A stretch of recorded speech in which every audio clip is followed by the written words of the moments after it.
Imagine that a string of lawsuits came out against Kamala Harris that accused her of inappropriate acts with a particular minor. You know, the kind of acts that rhyme with grape. And now let's say that these lawsuits against Kamala were funded and orchestrated by a former Jerry Springer producer. You know, the same guy whose job it was to recruit strippers and other guests that said he had encouraged them behind the scenes to stage fights and invent outrageous stories for the show. Let's call this producer Norm LeBeau. You can see him here on his Facebook page, aka Reverend Bud Green. Yeah.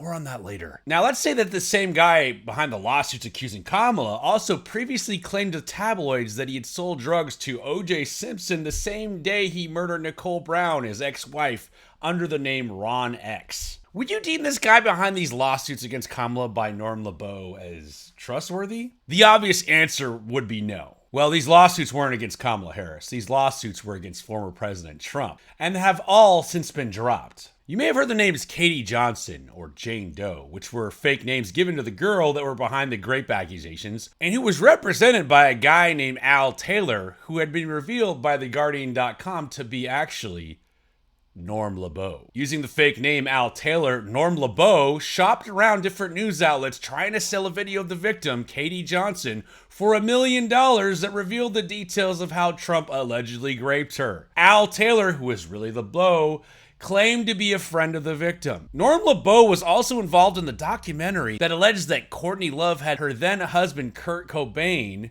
unalived by force. You know, the guy from Nirvana? Here he is in that documentary, wearing a disguise under the fake name Jack Briggs, talking in the documentary called Kurt and Courtney. Norm LeBeau used the fake pseudonym Al Taylor to hide his identity and said he was friends with the alleged victim of Donald Trump, Katie Johnson. According to TheGuardian.com, Al Taylor told The Guardian that he helped the alleged victim Johnson put together her first lawsuit against Trump, which has filed in California. He also said that she was a friend of his and originally declined any interviews with her. He had then threatened The Guardian when asked more about his motivations in seeking money for the video about his true identity, and said he would sue them if he didn't like what they wrote. Speaking about the lawsuit against Trump, Al Taylor first introduced himself to The Guardian as the attorney in California, before later clarifying that he was not a lawyer. So he lied. This Al Taylor, who is LeBeau, has also been identified to be a spokesperson for the Hustler Strip Club and the Erotic Heritage Museum in previous reports. So I'll be the first to say that if there was evidence that Trump did these things, I'd be the first to disavow him. But after doing endless research on all of these allegations, this is the rabbit hole I fell down.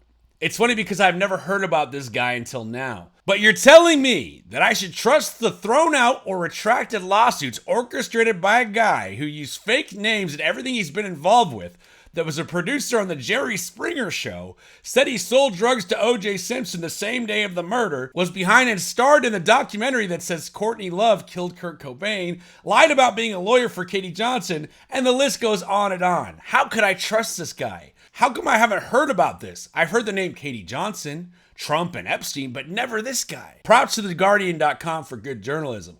But what do you think? Does Norm LeBeau seem like a trustworthy person? Do you believe this conspiracy? Or was this all a huge fraud to swindle millions of dollars from the Trump-hating media? Let me know what you think down in the comments. And to end this, here's a little bit of Norm LeBeau, aka Reverend Bud Green.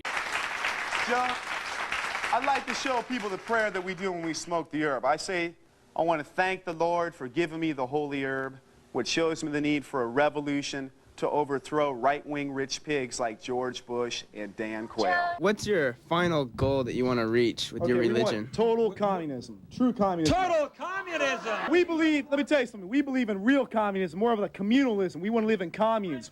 Russia is not true communism. In fact, Russia is no different than our country. They both suck, Wally.